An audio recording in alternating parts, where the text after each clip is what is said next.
Okay. Hello, Stellenbosch. My name is Hannah, and I am a student leader. My story started one day when I was in first year in French class and talking with a lot of my friends about how frustrating it is to learn French with no place to practice, no one to practice with. We had no idea how to make friends with the international French students, and I thought, why isn't there a French society that can facilitate this kind of connection for us and a place to practice? And so that day, the idea was sparked in me, and I went up to speak with my professor, and I said, hey, what do you think of the idea of starting a French society? So lo and behold, that was the beginning of my journey of starting the French society. The journey ended up being so much more extensive and difficult than I could have imagined, but I'm very grateful for the experience. So it started when I emailed the executive of the Society's Council, and I said, hey, the French Society is kind of considering signing up as a society. Please let me know when registrations start.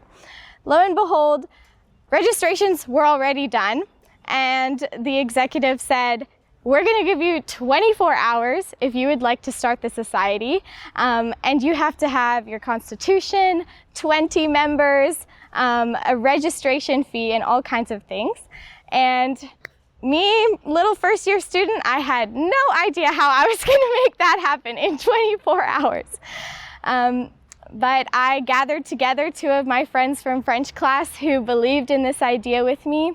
And 24 hours later, we had a constitution, we had an executive committee, and we had 20 members who were really excited about this prospect. Once we had been registered, we started our discussions of what does this society actually mean? What are we going to stand for? What is our objective as a society? And we came up with our values of inclusion, of those who are learning French and those who are international students who feel far from home. We came up with ideas of doing conversation groups every week as a place to practice, and also lots of fun events where people can be exposed to the French culture. Unfortunately, we had to overcome a new hurdle, which was that we had no money.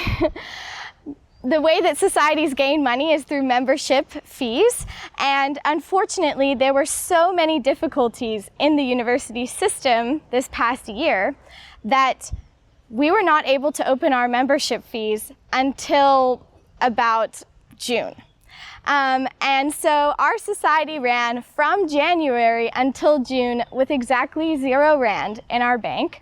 I truly believe that the Lord gave us the resources that we need, because He directed me to the Alliance Française, which is a private French institution here in Stellenbosch, and they decided that they wanted to collaborate with us and help us start this society and start this environment. So with them, we were able to host some paint and sips and things like that, and once again, another challenge was able to be overcome because of collaboration and people believing in this initiative. Yet another problem we had was, how can we get the information about this society out to people? It's brand new, and the people who we are targeting have absolutely no idea about it. So I have no idea how to do marketing. None of the people in my team had any idea how to do marketing, but we thought, let's make a fun little poster, put it up around the Nielsen, and we started participating also in the Welcoming Societies Fair. So through the Societies Fair and the 5 posters we put up around the university, we were able to gain about 40 members who eventually stuck through and signed up with us in June. And anyone who runs a society will know that the delay would have been super impactful for membership. But our members truly did believe in continuing this society and the way that it could impact lives. And I've seen every single conversation group, I see people improving and saying that they're so grateful for this space. And every single event, I see people saying, oh, I can't believe this wasn't started before. I'm so grateful to be able to be here. And every single time, no matter how much I was running around looking for press stick and looking for all kinds of things in the hour leading up to that very moment when people said, you know what, I'm finding community here, it made it all worth it. Ultimately, my story is just a story of deciding that if no one else wants to do something, why not me? Even though I had no experience in that, I believed that my passion would lead me through, would be able to carry me through all the difficulties, and it did. And I'm so grateful that now I have handed over this society that I made into a new committee who cares about it just as passionately as I do.